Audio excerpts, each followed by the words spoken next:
remember, you are being prepared right now for his purpose far before you see it. One of the interesting things about this book is that God's not even mentioned in the book. He's got that sovereign hand behind the scenes. And everything that's going on in Mordecai's life, everything that's going on in Esther's life, God has been preparing them for this moment. Let's look at the passage, chapter 2, verses 5 through 7 here.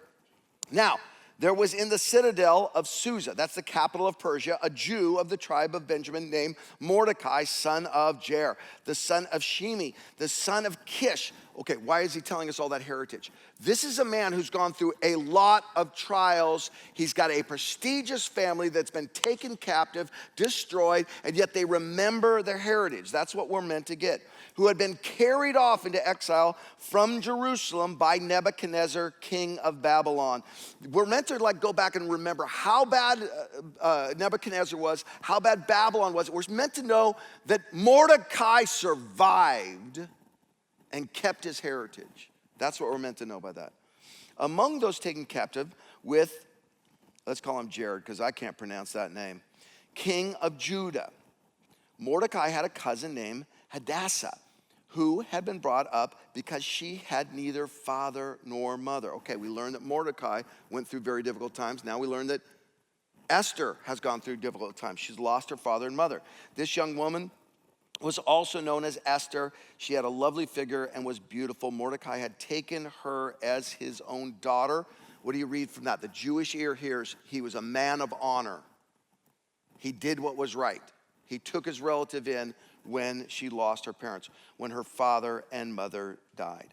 Everything that Mordecai has gone through, everything his family has gone through, and everything Esther has gone through has prepared them for this moment. All of the pain of their life journey has made them qualified for this life moment. Following God, it's like hiking up the mountains in the Pacific Northwest. Okay, now I gotta explain this to you Californians because you will not get this. You call the Sierra Nevadas mountains. Those are not mountains, people. Those are hills between us and where you pay less taxes in Nevada. That's all that is. A real mountain, like a Tolkien mountain, there's probably several thousand Yetis living in those mountains and we'll never meet them. Those are Washington State and Oregon mountains. They're huge, 20,000 square elevation and Mount Rainier, and people run out of oxygen and die. Those are mountains. And if you've ever climbed them, they fool you because you're walking so straight up the mountain. You think, oh, it's got to be right over this crest. Right over this crest is the top of the mountain. This has got to be the top. It feels like the top. And you get over the crest, and there's another mountain. And you get over that mountain, and there's another mountain. You get over that mountain, there's another mountain. This is what it's like to walk with God, people. You get to the top, and God goes, I want you over there. Listen to me. But when you actually do get to the top, when you get all the way to the summit, it's spectacularly significant. You have gone through some difficult things to prepare you for a summit, for a moment in your life where you're going to have to summon courage. That boss who was not kind to you, in that pain there was purpose. That family member who betrayed you, in that pain there was purpose. That situation that almost tore you up, that relationship that broke, that failure, that regret, that problem, that disease, that report from the doctor, all of that stuff in it. God finds purpose in our pain. Mordecai is such a great example here. I want to talk mainly about Esther, but I want to stop and talk about all of this heritage in Mordecai that leads him to be a man of such incredible character in this morning. Mordecai was this, watch this. He was high convictions and low drama. High conviction and low drama, which means he wasn't bowing down, but he wasn't making a fuss about it.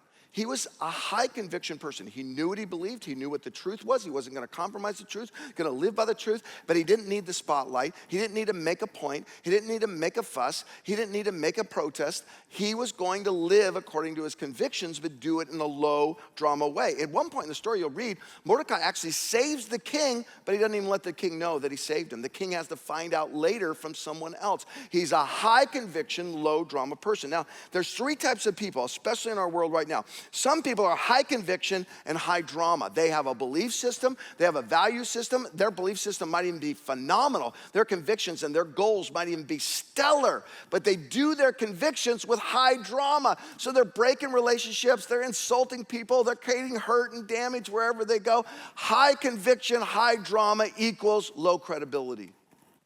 Eventually, even if your convictions are great, people are not going to believe in them because you're coming at it with such drama. It's not accessible. Then there's another type of person. You see this all the time too.